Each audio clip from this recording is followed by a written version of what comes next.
I'm delighted to be speaking to you in my hometown of Drogheda, a town that I carry with me right across the world throughout my diplomatic career, and particularly as I speak to you today from New York, just across from the United Nations building, where I'm delighted to be the Irish ambassador, the permanent representative of Ireland to the United Nations.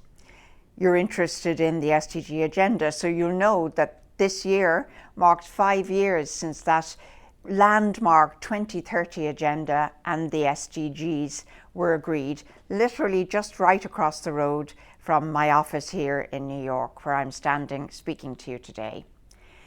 When those SDGs were being negotiated, the member states of the UN, the 193 member states, really wanted to create an ambitious agenda, no higher ambition than to transform our world by 2030. To do that in 15 years then seemed highly ambitious, but this year we've actually learned that we can transform the world, not just in a matter of years, but in a matter of months. COVID has shown us what we're capable of. Clearly, this has been a year like no other for all of us everywhere, from Drogheda to Manhattan.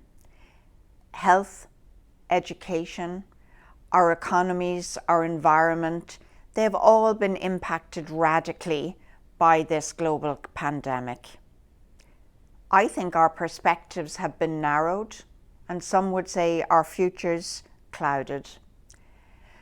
With this disruption and uncertainty, though, I also see many sources of hope, reasons to be optimistic.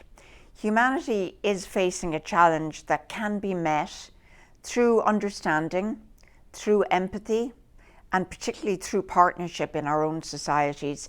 In our communities, locally, we are responding to the challenge with kindness and with care, with respect for the other. This is a response that's actually been replicated from small islands in the Pacific to Drogheda. Here at the UN, I've also seen cause for hope. The UN was established as the world emerged from global conflict over 75 years ago. This is the 75th anniversary indeed, and the UN is structured fundamentally to bring people together, to facilitate dialogue. While the halls of the General Assembly and the UN Security Council have remained quiet largely since the beginning of March, since COVID hit, the UN and its 193 member states have not been quiet. We haven't been idle. As with so many across the world, we have transitioned to a new normal, the new normal of Zoom that we're using today. We have set up makeshift desks. We have smiled down camera lenses rather than into the eyes of colleagues across corridors. We've had to adapt to new ways of working, and diplomacy is the business is a people business, so it's been challenging, but the work is continuing.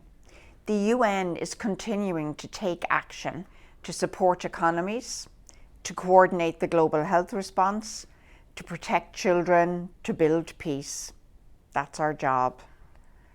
Thankfully, at the UN, we have devised a plan of action that can help us, guide us through these difficult times.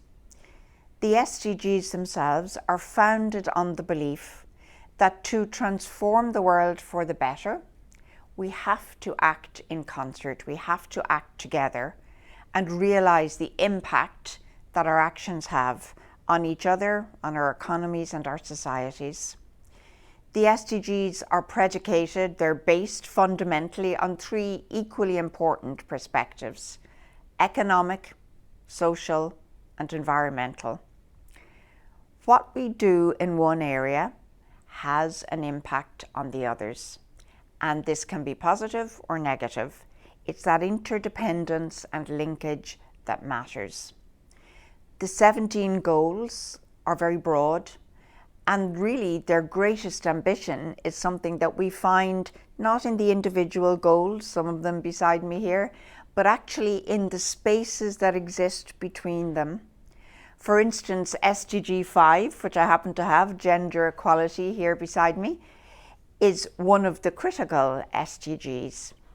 If the necessary steps are taken to achieve this, we will need to address challenges that are as diverse as the gender pay gap and distribution of the caring, the home responsibilities within families. We can't have gender equality unless we look across the broad spectrum of what impacts that gender equality. We also need to address provision of quality education for all, particularly for the millions of girls across the globe who remain outside the formal education system. We will need to recognise and empower women and girls to play an even greater role in one of the existential challenges we face in climate action globally. It's this synergy and interdependence that we see repeated again and again across all of the SDGs. We see it from the economic benefits of sustainable production and consumption to the hugely positive impact sound climate policies can have not just on our lands and oceans, but on our economies, on our health and on our well-being.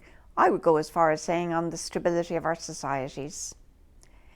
This fundamental approach can be hugely beneficial to the policies and actions to address COVID, which are being discussed these days at the UN, in Brussels, in Dublin, and I've no doubt in Drogheda. We are in a moment, despite the hardship so many face, where we really have to see that we can only resolve this by doing things together and doing things differently. As we plan our recovery, we can build back better, build back fairer, and reach that high ambition of leaving no one behind. Ireland, I'm proud to say, played a pivotal role in the creation and the negotiation of the SDGs. We led with Kenya for the Global South, the negotiations which culminated in their final agreement back in 2015. We have been asked to fulfill such leadership roles here at the UN many times. From the early days as we joined the UN over 60 years ago, we were seen as a leader in nuclear non-proliferation debates and indeed in the NPT, the Nuclear Non-Proliferation Treaty. More recently, in my own direct experience here as ambassador to the UN, I chaired the difficult but vital Commission on the Status of Women for over 2 years, and we agreed outcomes each year. These are areas where Ireland has shown that we're capable of delivering. Having worked at the UN, this is the second time in my career I find myself in New York. I believe that there is a reason for this, the reason why Ireland fits in and is looked to as a leader at the UN. It's a uniqueness that we bring to how we engage. Ireland is a country that others see themselves in, whoever they are. We're seen as a wealthy country, a country though that knows poverty and has known hunger. We're an EU member state, a member state who bear the scars of colonisation. We're a country whose culture is known, celebrated and appreciated all across the world, but only because it has seen so many of its sons and daughters forced to leave the shores of Ireland and travel across the globe over generations.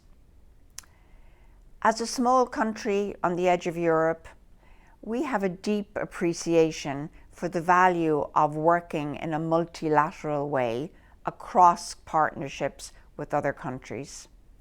We believe that we are stronger together than when we are isolated. We may not be a big, powerful military country, but we can influence.